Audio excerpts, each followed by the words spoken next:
अस्सलाम वालेकुम dear student, उम्मीद है कि आप लोग खैरियत से होंगे। आज हम बात करेंगे टाइप्स ऑफ रोम के बारे में और रोम क्या होती हैं और उसकी टाइप्स कौन कौन सी हैं और उनकी डिटेल देखेंगे। तो चलते हैं हम लोगों का टाइम वेस्ट किए बगैर ऑन स्क्रीन। जी स्टूडेंट, सबसे पहले बात करेंगे रोम क्या होता है, यानी रीड ओनली मेमोरीज को हम बोलते हैं। तो इसके बारे में कुछ बातें बताता हूँ। रोम जो है असल में ये परमानेंट मेमोरी होती है, यानी मुश्किल मेमोरी होती है। इसमें जो है दूसरी बात यह है कि ये नॉन वोलाटाइल होती हैं। तीसरी बात यह है कि इसमें जो है डाटा जो है वो जब स्टोर किया जाता है उसको हम सिर्फ रीड कर सकते हैं, तब्दील नहीं कर सकते, यानी इसमें तब्दीली की जो गुंजाइश नहीं होती है। और ये हमारे पास डाटा जो होता है ये हमेशा के लिए स्टोर होता है और ये हम इसलिए हम इसके लिए वर्ड फर्मवेयर भी यूज़ करते हैं। तो पढ़ते हैं इसके, वो हम देखते हैं क्या है। The contents stored in this type of memory can only be read but not be changed or deleted। इसमें डाटा जो है सिर्फ हम जो लिखा होता है, जो भी शो हो रहा होता है वो हम देख सकते हैं, पढ़ सकते हैं, लेकिन उसको तब्दील नहीं कर सकते, ना ही उसको डिलीट कर सकते हैं। It is not possible to write new instruction और इंफॉर्मेशन ऑन टू द रोम।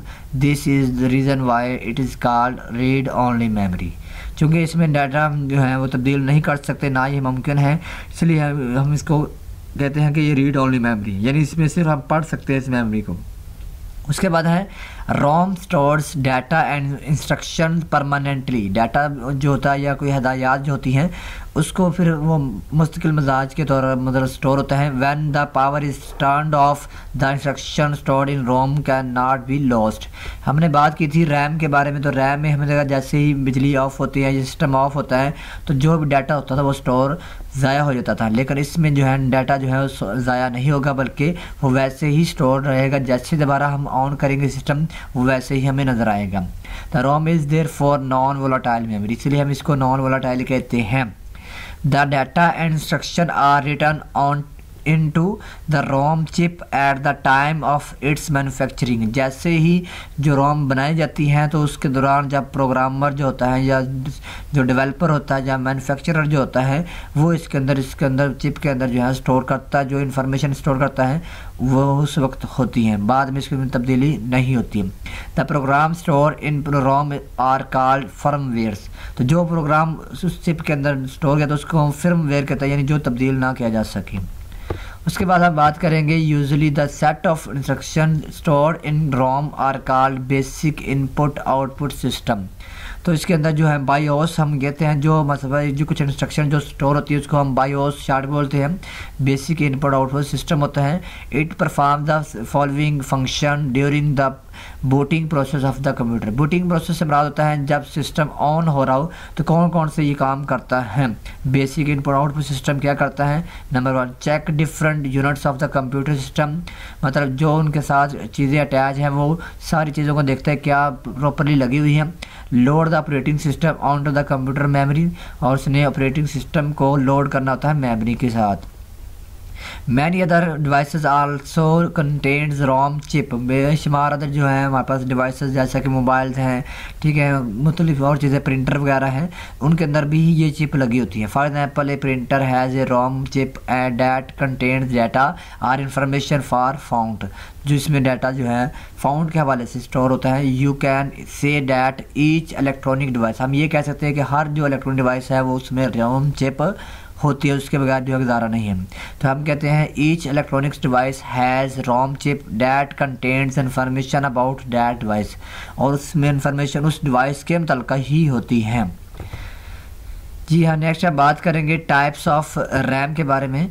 तो पहला आता है पी रोम। पी रोम से मुराद होता है प्रोग्रामेबल रीड ओनली मेमोरी। दूसरा होता है ई पी रोम। ई से होता है अरेजेबल प्रोग्रामेबल रीड ओनली मेमोरी। और तीसरा होता है हमारे पास ई पी रोम, यानी हमारे पास electronically erasable programmable read only memory. इनको हम बार बार देखते हैं, इनका फ़र्क क्या होता है। सबसे पहले बात करेंगे पी रोम के बारे में।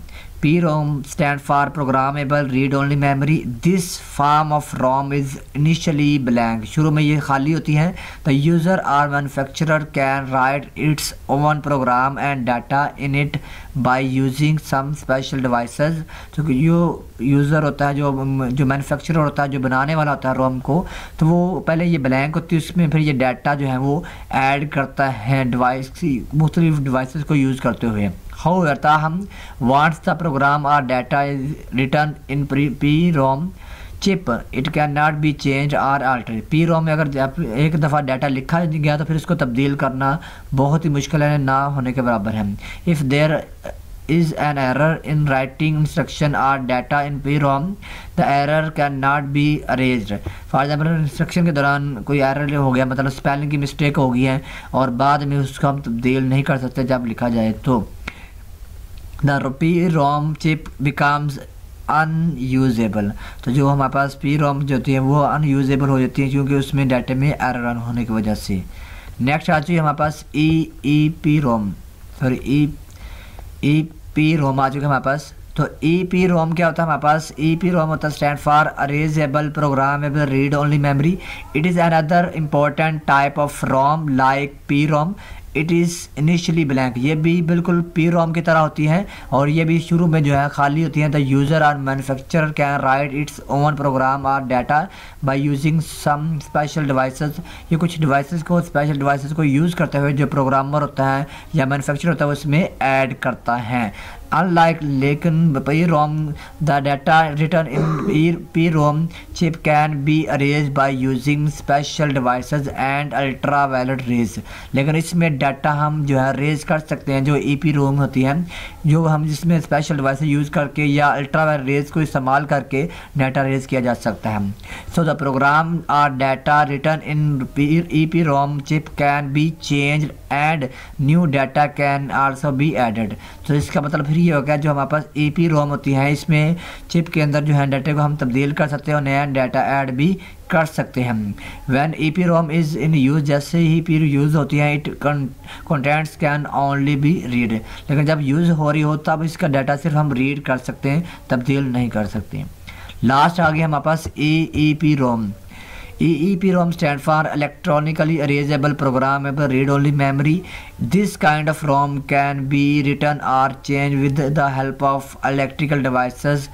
क्योंकि ये हमारे पास इसमें इलेक्ट्रिकल डिवाइसेस करके हम जो है रेज कर सकते हैं, लेकिन ये इसमें डाटा जो है चेंज करना निस्बतन आसान होता है EPROM के निस्बत.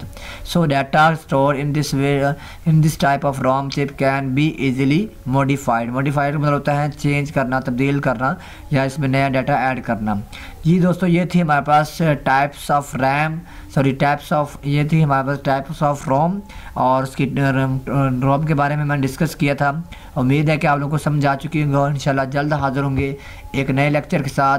तब तक के लिए अल्लाह हाफ़िज़.